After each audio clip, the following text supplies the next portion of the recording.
बिस्मिल्लाहिर्रहमानिर्रहीम। मोहतरम नाज़रीन, अस्सलामु अलैकुम। एक मरतबा हज़रत ईसा बिन मरियम अलैहिस्सलाम किसी पहाड़ की चोटी से गुजर रहे थे। उस वक्त इब्लीस उनके पास आया और उसने उनसे कहा, रूहुल्लाह, ये बताओ क्या तुम्हारा खुदा इस बात पर कादिर है कि अगर तुम इस चोटी से नीचे गिरो तो वो तुम्हें बचा सकता है? हज़रत ईसा अलैहिस्सलाम ने कहा, जी हाँ, मेरे रब को ये कुदरत हासिल है। इब्लीस ने कहा, ये बात हक है और आप अपने इस दावा में सच्चे हैं तो आप अपने आप को इस पहाड़ की चोटी से गिरा दें। मैं देखता हूँ कि आपका रब आपको मरने से कैसे बचाता है। हज़रत ईसा अलैहिस्सलाम ने महसूस किया कि शैतान लईन उन्हें नाजायज़ वसवसा में मुब्तला करना चाहता है। उन्होंने उससे कहा, लईन, क्या तू चाहता है कि मैं अपने रब की आजमाइश करूँ?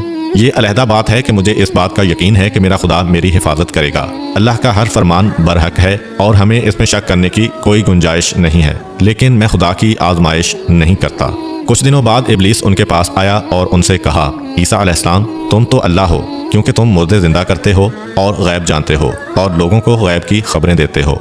हज़रत ईसा अलैहिस्सलाम ने उसकी बात काटते हुए कहा, लईन, तू झूठ बकता है। मैं खुदा का मुस्तजाबुद्दावात बंदा हूँ। अल्लाह मेरी दुआएं कबूल करता है और उसी के हुक्म से मुर्दे जिंदा होते हैं। और जहाँ तक गैब की बातों का ताल्लुक है तो खुदा मुझे गैब की इत्तला देता है, मैं लोगों को उसकी खबर देता हूँ। जब इब्लीस ने देखा कि ईसा अलैहिस्सलाम उसके जाल में फंसने पर आमादा नहीं है तो उसने चीख मारी और उनके सामने से भाग खड़ा हुआ। अबू नसर निशापुर का एक सुल्तान हो गुजरा है। एक मरतबा वो लाओ लश्कर समेत अपने दारुल हुकूमत में दाखिल हो रहा था कि एक मकान से कारी की आवाज़ ने उसे चौंका दिया। अबू नसर कुरान सुनने के लिए रुक गया।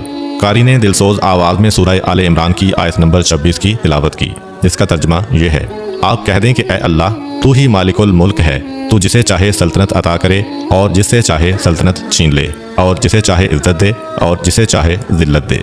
तमाम भलाई तेरे हाथ में है, बेशक तू हर चीज़ पर कुदरत रखता है। इस आयत मजीदा ने सुल्तान के दिल पर गहरा असर किया। वो ये आयत सुनकर कांप उठा, घोड़े से उतरा और रुकू किया, फिर सजदा बजा लाया। कुछ अरसा बाद उस कारी की वफात हो गई। उसके एक दोस्त ने ख्वाब में कारी को देखा कि खुदा ने उसे जन्नत में अजीम मुकाम अता किया है। उसने कारी से पूछा कि तुझे ये मुकाम किस वजह से नसीब हुआ है?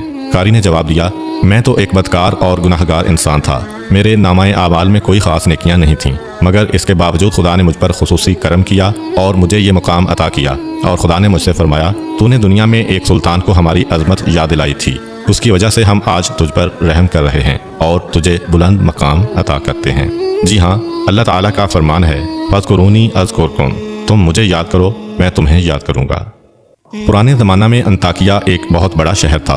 ये शहर एशियाई कोचक में वाक़ था। इस शहर की लंबाई 12 मील थी और इसमें इंसानों की एक भारी तादाद क़याम पज़ीर थी। अंताकिया शहर के लोग गुमराह और जालिम थे। वो सितारों और बुतों की पूजा करते थे। अल्लाह ताला ने उनकी रुश्तो हिदायत के लिए उनके पास 2 नबी भेजे। अहले शहर ने उनकी तकदीब की तो उनकी तकवियत के लिए तीसरे रसूल को वहाँ भेजा गया। चुनांचे तीनों अंबिया ने लोगों को खुदा के रास्ता की दावत दी और शहर के गोशा गोशा में उन्होंने तबलीग दीन की, लोगों को तौहीद की दावत दी, मआद और यौम क़यामत से आगाह किया और उन्हें अज़ाब खुदाबंदी से खबरदार किया। अहले शहर बड़े बदबख्त थे। 3 अंबिया की मुश्तरका तबलीगी कोशिशों का उन पर कोई ख़ास असर न हुआ और पूरे शहर में सिर्फ 40 अफराद ने ही दावत हक़ को कबूल किया।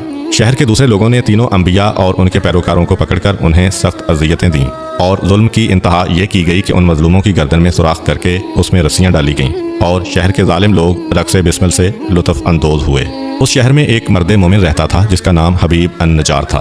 वो उन अंबिया पर ईमान लाया था, लेकिन वो अपने ईमान को मख्फी रखता था। वो शहर में बढ़ई का काम करता था।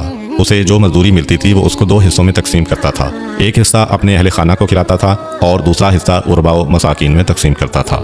जब हबीब अन-नज्जार को इस जुल्म का पता चला तो उन्होंने अपनी कौम को तबलीग करते हुए कहा, ऐ मेरी कौम, इन रसूलों की पैरवी करो, इनकी इत्तिबा करो जो तुमसे कोई अजर नहीं मांगते और वो राह रास्त पर हैं।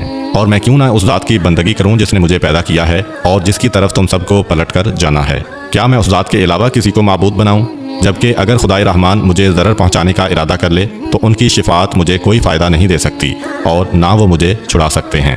तब तो मैं सरीह गुमराही में मुब्तला हो जाऊंगा। मैं तो तुम्हारे परवरदिगार पर ईमान ले आया हूँ, लिहाजा मेरी बात सुन लो। क्या मैं उसे छोड़कर दूसरे माबूद बना लूँ? हालांकि अगर खुदाए रहमान मुझे कोई नुकसान पहुँचाना चाहे तो ना इनकी शिफात मेरे किसी काम आ सकती है और ना वो मुझे छुड़ा ही सकते हैं। अगर मैं ऐसा करूँ तो मैं वादे गुमराही में मुब्तला हो जाऊँगा। मैं तुम्हारे रब पर ईमान ले आया, तुम भी मेरी बात मान लो। लेकिन जालिम लोगों ने उनकी बात पर कान ना धरे और उनकी नसीहत सुनकर ख्वाब गफलत से बेदार ना हुए। بلکہ ظالم درندے یکدم اس پر ٹوٹ پڑے اور بیچارے کو اتنا مارا کہ اس کی آنتیں باہر نکل آئیں۔ پھر اس کا گلا دبا کر قتل کر دیا اور لاشا کو ایک کنویں میں ڈال کر اس میں مٹی ڈال دی گئی اور وہ کنواں اس کا مدفن بن گیا۔ بعض روایات کے مطابق ظالموں نے اسے پکڑ کر آری سے 2 حصوں میں تقسیم کیا تھا۔ ایک اور روایت میں مذکور ہے کہ لوگوں نے اس کی گردن میں سوراخ کیا اور اس میں رسی ڈالی اور پھر اسے صلیب پر چڑھا دیا، جہاں اس کی موت واقع ہوئی۔ حبیب النجار کو موت سے قبل انبیاء دکھائی دیے تو اس نے یہ آخری الفاظ کہے: میں تمہارے رب پر ایمان لایا ہوں، میرے گواہ رہنا۔ اس کے بعد اس کی روح قبض عنصری سے پرواز کر گئی۔ اللہ تعالیٰ نے اس کی قربانی کو قبول کیا اور اسے عظیم ثواب دیا۔ اس کی روح جیسے ہی جسم سے جدا ہوئی تو اسے جنت بھیج دیا گیا، جیسا کہ قرآن مجید بیان کرتا ہے۔ حبیب النجار کو نیک انجام مبارک ہو۔ امید کرتا ہوں